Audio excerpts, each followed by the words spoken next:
Hi, in this video I am covering the barriers to e-commerce। जैसे कि हर एक coin की दो साइड होती है, सेम वैसे ही ई-कॉमर्स के अंदर एडवांटेजेस के साथ साथ कुछ डिसएडवांटेज भी होते हैं। ये कुछ कॉमन बैरियर्स और चैलेंजेस होते हैं जो कि हर साइज़ के ई-कॉमर्स बिजनेस को फेस करने पड़ते हैं।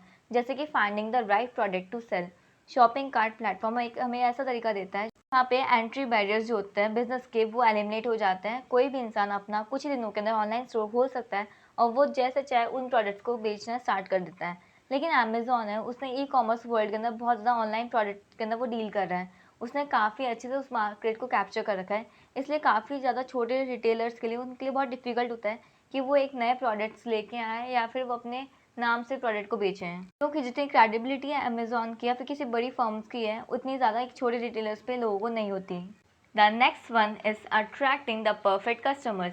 कस्टमर्स बहुत ईजिली डिस्ट्रैक्ट हो जाते हैं टेक्नोलॉजी और सोशल मीडिया से जब भी वो हमारे बिजनेस की वेबसाइट को विजिट कर रहे होते हैं। इसलिए रिटेलर्स को चाहिए कि वो अच्छे से फाइंड आउट करें कि उनके ऑडियंसेस कहाँ उनको अवेलेबल है और वो उनको अट्रैक्ट कर पाए इफेक्टिवली बिना अपने बजटिंग को ख़राब करते हुए, जो उनके मार्केटिंग बजट है उनको ख़राब करते हुए। क्योंकि हर एक कंपनी के जो मार्केटिंग बजट्स हैं वो फिक्स होते हैं, लेकिन जो मार्केटिंग स्कीम्स होती है वो काफ़ी सारी होती है। तो हमें एक अच्छा अल्टरनेटिव चूज़ करना पड़ता है हमारे कस्टमर्स को ध्यान में रखते हुए। क्योंकि अगर हमने मार्केटिंग स्कीम अगर ख़राब चूज़ करी है तो चाहे कितना ही अच्छा हमारा मार्केटिंग बजट क्यों ना, हम उसको बर्बाद कर देंगे।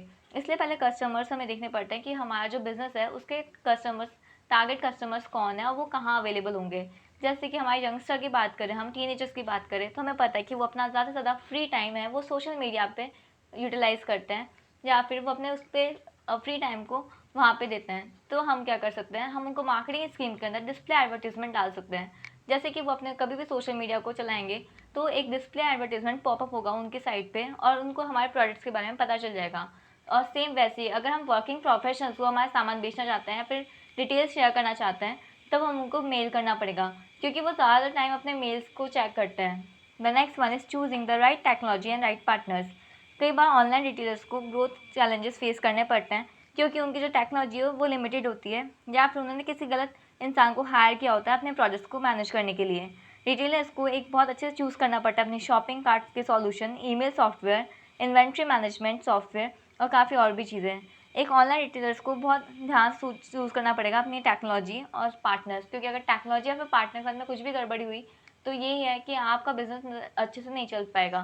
क्योंकि टेक्नोलॉजी है, अगर आपने ऐसी टेक्नोलॉजी यूज़ करी जो कि आपका बहुत पुरानी हो चुकी है, आउटडेटेड हो चुकी है, या फिर आपकी टेक्नोलॉजी बहुत ज़्यादा कंफ्यूजिंग है, यूज़र फ्रेंडली नहीं है, तो फिर लोग आपकी वेबसाइट को विजिट नहीं कर पाएंगे, उनको बहुत ज़्यादा चैलेंजेस फेस करनी पड़ रही है।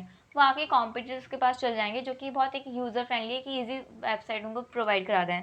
और साथ में पार्टनर, पार्टनर आपको बहुत इंपॉर्टेंट होना चाहिए क्योंकि वही आपको बता दें कि क्या चीज़ें लेके आनी है, कौन सी स्कीम्स में आपको इन्वेस्ट करना है। हंसो सेल इंक्रीज करने से हमारा बिजनेस ग्रो नहीं करता। हमारे बिजनेस को रन करने के लिए जो सबसे इंपॉर्टेंट चीज़ है वो है प्रॉफिट। एक तरह से अगर बोला जाए तो प्रॉफिट ब्लड होता है हमारे बिजनेस का। इसीलिए रिटेलर्स को देखना चाहिए कि वो कैसे इन्वेंट्री कॉस्ट को कट कर सके, अपनी मार्केटिंग को इतनी अच्छे से इफेक्टिवली कर सके जिससे कि उसकी मार्केटिंग कॉस्ट भी कम हो और साथ में उसके ओवरहेड्स रिड्यूस हो, शिपिंग कॉस्ट कम हो और वो कंट्रोल कर सके अपने रिटर्निंग ऑर्डर्स को। The next one is retaining customers. एक नए कस्टमर को अट्रैक्ट करना बहुत एक्सपेंसिव होता है पुराने कस्टमर को रिटेन करने से। जब हम ट्रेडिशनल कॉमर्स की बात करते हैं तो हम बहुत ईजिली एक पर्सनल रिलेशनशिप बना लेते हैं हमारे कस्टमर्स के साथ में, और फिर कस्टमर उस रिलेशन के चलते बार बार हमारे साथ में रीसेल एक्टिविटीज़ करता है, बार बार वो हमारे यहाँ से सामान खरीदता है। लेकिन अगर ई कॉमर्स की बात करी जाए तो कस्टमर यहाँ पे ज़्यादा लॉयल नहीं होते, क्योंकि कस्टमर्स के पास एक वैरायटी ऑफ ऑप्शंस मिलते हैं। वो कुछ भी सामान खरीदने से पहले 10 बार चेक करता है, 10 अलग साइट्स पे जा करके वहाँ पे प्राइसेस कंपेयर करता है, प्रोडक्ट की क्वालिटीज़ कंपेयर करता है, उसके बाद में अपना डिसीजन बनाता है। तो यहाँ पे एक पर्सनल रिलेशन नहीं बन पाता और एक कस्टमर को आप ज़्यादा टाइम तक रिटेन भी नहीं कर सकते। The next one is lack of trust. आजकल मीडिया में एक न्यूज़ तो कॉमनली सब जगह मिल ही जाती है, वो होती है डिवासिंग सर्वर डेटा ब्रीच केस की। मतलब कि जो हम लोग हमारी ई कॉमर्स साइट्स को जो डेटा प्रोवाइड कराते हैं या हम हमारे साथ शेयर करते हैं उनके साथ, जब हम कोई सामान खरीदते हैं फिर बेचते हैं, तो वो डेटा काफ़ी सारी दूसरी कंपनीज हैं या फिर कुछ हद तक तो कंट्रीज भी इन्वॉल्व होती हैं इन सब चीज़ों में, और वो उस डेटा को चोरी करती हैं और उसको यूटिलाइज करती हैं अपने पर्सनल बेनिफिट्स के लिए। और इन सब वजह से काफ़ी सारे कस्टमर्स अब डरते हैं ई कॉमर्स वेबसाइट को अपना सेंसिटिव पर्सनल डेटा प्रोवाइड कराने से, और इससे ई कॉमर्स के अंदर काफ़ी ज़्यादा हद तक बहुत मुश्किल हो चुका है कस्टमर्स को रिटेन करना और अट्रैक्ट करना।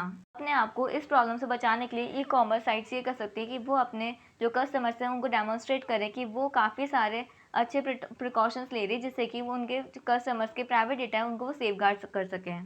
The next one is generating targeted traffics. अब ई कॉमर्स इतना ईजी नहीं रहा जितना कि वो पहले था, कि आपने सिर्फ एक इंटरनेट पे जा करके अपनी ऑनलाइन बिजनेस साइट बना ली और अब बस सर्च इंजन पे लोग सर्च करके आपकी वेबसाइट पे आ जाएंगे। अब इतना ज़्यादा कंपटीशन हो चुका है कि आप सिर्फ और सिर्फ एक चैनल पे रिलाय नहीं कर सकते। आपको effectively SEO, email, display advertisement, retargeting, mobile and shopping engine ऐसे काफ़ी सारे मार्केटिंग कैंपेन्स रन करने पड़ेंगे जिससे कि जहाँ पे आपकी ऑडियंस है वहाँ पे आपका एडवर्टीजमेंट पहुँच सके।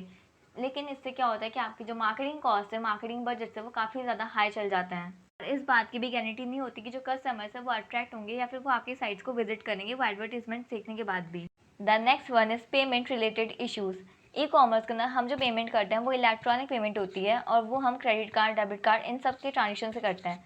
जब इंडियन कस्टमर्स की हम बात करते हैं तो वो थोड़ा सा डरते हैं जब वो क्रेडिट कार्ड के थ्रू पेमेंट्स करते हैं, क्योंकि हैकर्स आजकल काफ़ी ज़्यादा फ्रॉड कर रहे हैं और ये फ्रॉड्स काफ़ी इंक्रीज़ हो रहे हैं। The next one is time for delivery of physical products. जब हम ट्रेडिशनल कॉमर्स में सामान के लेने जाते थे तो हमने सिर्फ मार्केट विजिट किया, स्टोर पे गए, सामान पसंद किया, खरीदा, एंड ऑफ द डे सामान हमारे हाथों में होता था। लेकिन जब हम ई कॉमर्स की बात करते हैं तो चाहे हम कितना बोलें कि जो हमारे ऑनलाइन स्टोर्स हैं वो 24/7 अवेलेबल रहते हैं, आप किसी भी और टाइम पे सामान खरीद सकते हो।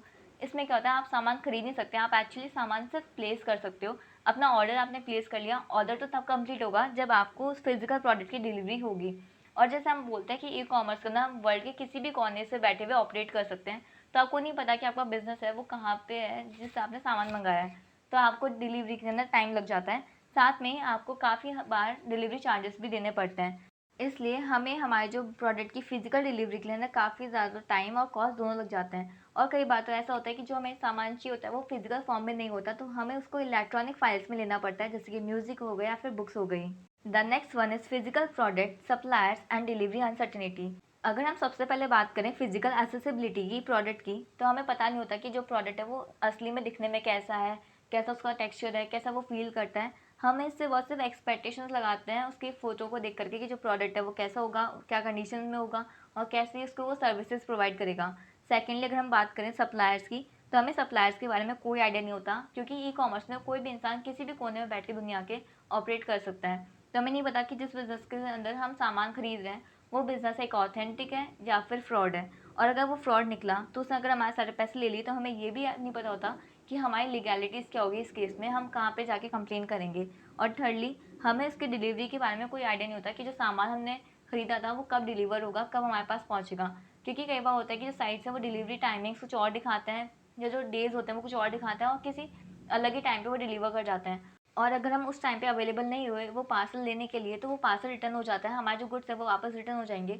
तो हमें इन केस पता भी नहीं होता कि वापस हमें प्रोडक्ट मिलने में कितना टाइम लग जाएगा या हमें क्या प्रोसीजर फॉलो करना पड़ेगा इसके लिए।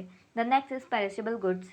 पेरिशेबल गुड्स वो सामान होते हैं जो कि बहुत जल्दी से ख़राब हो जाते हैं, जिनको एक स्पेशलाइज रेफ्रिजरेटर्स या फिर बहुत अच्छे से ट्रांसपोर्ट करने की ज़रूरत होती है, जैसे कि डेयरी प्रोडक्ट्स, वेजिटेबल्स। जब हम इंटरनेट की बात करते हैं तो हमें पता नहीं होता कि हमारे कस्टमर्स को कब वो सामान चाहिए होगा, तो इसलिए बहुत ज़्यादा प्रॉब्लम्स आ जाती है पेरिशेबल गुड्स को ट्रांसपोर्ट करने में, क्योंकि जो पेरिशेबल गुड्स होते हैं वो बहुत जल्दी से ख़राब हो जाते हैं, तो आपको एक लोकेलिटी के अंदर ही आपको ऑपरेट करना पड़ता है उसके लिए। तो इसलिए पेरिशेबल गुड्स जितना ज़्यादा हो वो एक नॉर्मल जो हमारा ट्रेडिशनल कॉमर्स बेस्ड जो चलता था उसमें ज़्यादा अच्छे से कंफर्टेबली डिलीवर हो पाते हैं। लेकिन जो हमारा इंटरनेट है, ई कॉमर्स है, वो हमारे ड्यूरेबल गुड्स के लिए काफ़ी अच्छा है। वो ड्यूरेबल गुड्स को काफ़ी अच्छे से लोगों को तक पहुँचाता है और कम प्राइसेस पे पहुँचाता है। The next one is limited और सेलेक्टेड सेंसरी इंफॉर्मेशन। इंटरनेट काफ़ी हद तक हमें एक लिमिटेड इन्फॉर्मेशन प्रोवाइड करता है गुड्स और सर्विसेज के बारे में, जैसे कि वहाँ पे सिर्फ फ़ोटोज़ अवेलेबल होती है, साउंड कई बार अवेलेबल होता है और टेक्स्ट अवेलेबल होता है जिसको हम सिर्फ पढ़ सकते हैं। जैसे कि हमारे पास अगर हमें फ़्लावर ख़रीदना है तो फ़्लावर की पूरी डिटेल तो हमारे पास होगी इंटरनेट पे, लेकिन उसकी फ्रेगनेंस हम नहीं पता लगा सकते कि कैसी होने वाली है। और अगर हमें हैमर ख़रीदना है तो हमें पता तो होगा वहाँ पे कि अच्छा कौन सी वुड यूज़ हुई हुई है, क्या है, लेकिन उसका वेट और उसका बैलेंस कैसा है हम वो चेक नहीं कर सकते। कई बार क्या है, हम जब सामान खरीदते हैं तो हम सिर्फ इसलिए नहीं खरीदते कि अच्छा हमें ये सामान खरीदना था या वो कैसे लग रहा है, हमें उसकी प्रॉपर फील चाहिए होती है, हमें पता लगाना पड़ता है कि कैसा वो काम करेगा। जैसे कि अगर हम शूज़ ले रहे हैं, हम सिर्फ ये नहीं देख सकते कि अच्छा कौन से कंपनी का शूज़ है, कौन से नंबर का शूज़ है, अच्छा लग रहा है ले लिया। हम जब तक उसको पहन के नहीं देखेंगे हमें पता नहीं चलेगा कि वो हमारे पैरों के हिसाब से कंफर्टेबल है कि नहीं है। कई चीज़ों के लिए हमें पर्सनल टच की इन्फॉर्मेशन ज़रूरी होती है। जैसे कि अगर हमें सिर्फ कोई कार खरीदनी है, हम सिर्फ कार का मॉडल नंबर या फिर कब बनी थी, ये सब चीज़ें देख के हम खरीद नहीं सकते। हम जब तक कि हम उस कार को अंदर बैठ के उसकी टेस्ट ड्राइव ना ले लें या फिर हम उसका इंजन की आवाज़ ना सुन लें। इसलिए लोग इंटरनेट से वो सामान नहीं खरीदते जिससे कि उनको सेंसस की ज़रूरत पड़ती है डिसाइड करने में कि उनको वो सामान खरीदना है या फिर नहीं। इंटरनेट से जनरली लोग ऐसे सामान खरीदते हैं जो कि बहुत कॉमन होते हैं या फिर उनमें कोई भी कमी निकलने की चांसेस कम होते हैं। The next one is returning goods. जब हम ऑनलाइन कोई सामान ऑर्डर करते हैं और हमें वो सामान पसंद नहीं आया या उसकी क्वालिटी अच्छी नहीं है, साइज़ का कोई इशू है या फिर उन्होंने गलती से किसी और का सामान हमारे को डिलीवर कर दिया हमारे सामान के बजाय, और अब हमें सामान को रिटर्न करना है, तो अगर हमें उनकी रिटर्न पॉलिसी नहीं पता बिजनेस की, तो काफ़ी सारी प्रॉब्लम हमें फेस करनी पड़ सकती है। जैसे कि वो सामान के बदले हमें वो उसको रिप्लेस करके देंगे, या फिर हमें कोई और सामान प्लेस करना है, या फिर हमारे को वो वापस पैसे देंगे, पैसे रिटर्न करने वाले हैं। तो ये सारी चीज़ें जो है वो हमें फेस करनी पड़ सकती है as compared to traditional commerce, क्योंकि वहाँ पे बहुत ईजी होता है सामान को रिटर्न करना। The next one is refined services and the unexpected. E commerce के अंदर ज़्यादा जो चीज़ें होती है वो आपको एक पर्टिकुलर सामान ही मिलता है, या सर्विसेज जो वो बिज़नेस ऑफर करता है उसके अंदर पर्सनलाइजेशन की जो स्कोप होता है वो बहुत कम होता है। अगर आप चाहते हो कि आपको कोई अलग सर्विसेज है वो दें, जैसे कि आपको कोई पैकेजिंग कंपनी है, अगर वो सिंपल पैकेजिंग कर रही है, आप चाहते हो उसके अंदर कोई वो हैंड रिटन नोट आपको लिख करके दें या फिर कुछ और अच्छे से वो पैक करें, तो वो नहीं हो सकता क्योंकि यहाँ पे ह्यूमन इंटरेक्शन नहीं होता। आप उनको नहीं बता सकते कि आपकी पर्सनल रिक्वेस्ट क्या है, आपको क्या कस्टमाइजेशन चाहिए। The next one is personal service. E commerce के अंदर वेब कैमरा के थ्रू ह्यूमन इंटरेक्शन पॉसिबल होता है, लेकिन जो कस्टमर्स को सेटिस्फैक्शन मिलता था ट्रेडिशनल कॉमर्स के अंदर सेल्स पर्सन के साथ में बात करके या फिर इंटरेक्ट करके, वो उनको ई कॉमर्स में नहीं मिल पाता। चाहे ई कॉमर्स के अंदर जो हमारे प्रोडक्ट्स हैं वो सारी डिटेल्स उनकी मेंशन करी हुई है प्राइसेस के साथ में, एक कस्टमर घर में बैठे हुए या फिर कहीं पे भी बैठे हुए सिर्फ एक क्लिक से वो एक प्रोडक्ट के 10 बिजनेस के बारे में पता लगा सकता है और उसको कंपेयर कर सकता है। लेकिन फिर भी एक कस्टमर चाहता है कि अगर वो एक बड़ा इन्वेस्टमेंट का कोई सामान खरीद रहा है तो वो उसको जाके ट्रेडिशनली मार्केट में जाकर के पर्सनली लोगों से बात करके खरीदें, क्योंकि वहाँ पे हम जब ट्रेडिशनल कॉमर्स में जाते हैं, एक आउटलेट को विजिट करते हैं, तो वहाँ पे एक सेल्स पर्सन हमारे लिए रहता है जो हमें हेल्प करता है, असिस्ट करता है सामान को खरीदने में। और कई बार हमें पता भी नहीं होता कि हमारे लिए वो सामान ज़रूरी है भी कि नहीं है, और हम उसको ज़बरदस्ती खरीदने लगते हैं, तो हमें बताता है कि हमारे लिए ज़्यादा इंपॉर्टेंट नहीं है, हम इसके जगह किसी और चीज़ के अंदर स्विच कर सकते हैं या फिर किसी और मॉडल को देख सकते हैं। फॉर एग्जाम्पल, अगर हम रेफ्रिजरेटर लेने गए हैं, और ये ऐसी चीज़ होती है जो कोई भी इंसान बार बार नहीं खरीदता, अगर हम चाहते हैं कि हम एक डबल डोर का फ्रिज लें, लेकिन हमें हमारी फैमिली अगर वेजिटेरियन फैमिली है, तो वो हमें हेल्प करता है कि अगर आपकी स्मॉल फैमिली है और आपकी वेजिटेरियन फैमिली है, तो आप डबल डोर की जगह सिंगल डोर का बड़ा फ्रिज ले लो, क्योंकि आपके वो जो कंपार्टमेंट है आइस वाला, वो आपके इतना ज़्यादा काम नहीं आएगा। तो जो पर्सनल असिस्टेंट होती है वो लोगों को हेल्प करती है एक पर्सनल रिलेशनशिप बिल्ड करने में, जो कि ई कॉमर्स में पॉसिबल नहीं हो पाता। If you like the video, then hit the like button, subscribe it, press the bell icon and share this videos with your friends.